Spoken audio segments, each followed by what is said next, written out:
Bismillahirrahmanirrahim. Assalamu alaikum. So we are going to continue Mr. Chips chapter number 15 part 2. In this paragraph we are going to cover question number 4, how many bombs were dropped near Brookfield. Laughing began and Chips added, well, you can see now that these dead languages can come to life again sometimes. Eh? यानी कि हंसी शुरू हो गई और chips ने इसमें इजाफा किया, खूब। आप देख सकते हैं कि अब ये मुर्दा ज़ुबानें फिर से ज़िंदा हो सकती हैं बाज़ औक़ात, है ना? है ना? तो उन्होंने 2 बार अपनी बात की जो है वेरिफिकेशन चाहिए, इसलिए उन्होंने ये है ना का वर्ड इस्तेमाल किया है। Afterwards, they learned that 5 bombs had fallen in and around Brookfield, the nearest of them just outside the school grounds. 9% had been killed. तो इसी दौरान उनको मालूम हुआ कि ब्रुकफील्ड में और इसके इर्द गिर्द 5 बम गिर चुके थे और उनमें से तकरीबन जो करीब तरीन बम स्कूल के मैदानों के बिल्कुल बाहर की जानिब जो गिरा था उसमें 9 अशख़ास हलाक हो चुके थे।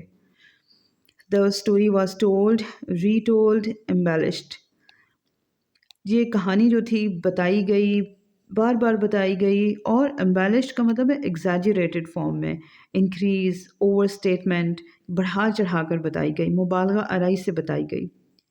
कौन सी बात? जो कि आप देखेंगे कि इन्वर्टेड कोमास में आगे पैराग्राफ की कुछ लाइन्स हैं वो दी हुई हैं। The dear old boy never turned a hair, even found some old tag to illustrate what was going on. Something in scissor about the way the Germans fought. You wouldn't think there were things like that in scissor, would you? And the way Chips laughed. You know the way he does laugh? The tears all running down his face. Never seen him laugh so much. अब ये lines जो थी inverted commas में थी तो इनको इकट्ठा ही पढ़ेंगे। अब ये सारी बातें बच्चे जो थे वो आपस में किया करते थे या लोग आपस में किया करते थे मिस्टर चिप्स के बारे में कि इस प्यारे बूढ़े पर खौफ के कोई आसार ज़ाहिर नहीं हुए, बल्कि जो कुछ भी हो रहा था उसकी वजाहत एक पुराने मकौले से दी गई जिसमें सीजर्स का जिक्र किया गया। हमने लास्ट पैराग्राफ में पढ़ा था जिस तरीके से जर्मन लड़ते थे ऐसे ही कोई चीज़ सीजर्स में थी, यानी कि रूमी जो हुक्मरान था उसमें कोई बात थी ऐसी? तुम सोच भी नहीं सकते थे कि सीजर्स में ऐसी कोई बात थी, यानी कि बॉम्ब ब्लास्ट हो रहा हो और वो मिस्टर चिप्स की तरह पढ़ा रहे हो। क्या तुम सोच सकते हो? और जिस अंदाज से चिप्स हंसा, तुम जानते हो कि वो कैसे हंसा करता है? उसके चेहरे पर से आंसू बह रहे थे। इस कदर हंसते हुए तो उसे कभी नहीं देखा, यानी कि उनको हंसते हुए हंसी आ गई, हंसते हुए उनकी आंखों से आंसू आ गए। तो वो फिर बच्चे बार बार इस बात को दोहराते थे। He was a legend with his old and tattered gown, his walk that was just beginning to break into a stumble, his mild eyes peering over the steel rimmed spectacles, and his quaintly humorous sayings. Brookfield would not have had an atom of him different. Legend mean hero, epic. Stumble का मतलब है लड़खड़ाना, stagger, shamble, walk, और pairing का मतलब होता है look at, stair, gauge, गौर से देखना। क्वाइंटली मीन्स अजीब तरीके से, strangely, oddly. An atom of him उसकी ज़ात का छोटा सा हिस्सा, अ स्मॉल पार्ट, यानी कि वो एक दास्तान बन गए थे। उनका पुराना और फटा हुआ गाउन पहने हुए उनकी जो चाल थी वो अब लड़खड़ाहट में बदलना शुरू हो चुकी थी। उनकी जो नरम निगाहें थीं वो फौलादी फ्रेम वाली ऐनक के ऊपर से झांकती हुई, और उसकी अजीबोगरीब मज़ाहिया सी बातें। ब्रुकफील्ड वाले जो थे वो उसमें ज़रा बराबर भी तब्दीली नहीं चाहेंगे, यानी ब्रुकफील्ड के जो लोग थे वो चाहते थे कि उनके अंदाज में कोई भी तब्दीली ना हो, वो उसको पसंद नहीं करेंगे। So coming to the second last paragraph, in which we are going to cover 2 questions. Question number 5. What is the significance of November 11, 1918, or what happened to Chips on November 11, 1918? ये एक ही क्वेश्चन है, आप इनको 2 तरीक़ों से आपसे पूछे गए हैं ये मोल्डेड फॉर्म में। And next is question number 6. When did Chips send his resignation to the Board of Governors? Why did he resign again? So, November 11th, 1918, news came through in the morning.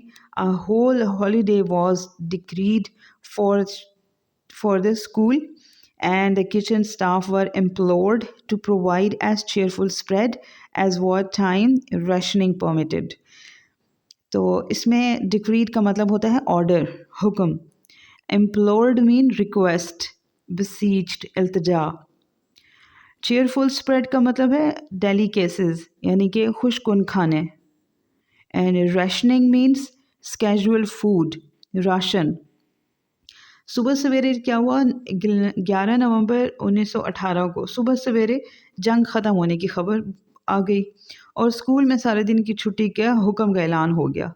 तो बावर्ची खाने के अमले से ये गुजारिश की गई कि जो ज़माने जंग में जितना राशन उनको मुहैया हुआ था उससे पुरलुत्फ़ और मज़े से मज़ेदार खाने बनाएं. There was much cheering and singing and a bread fight across the dining hall when Chips entered in the midst of the uproar. Uproar का मतलब होता है शोर शराबा, noise.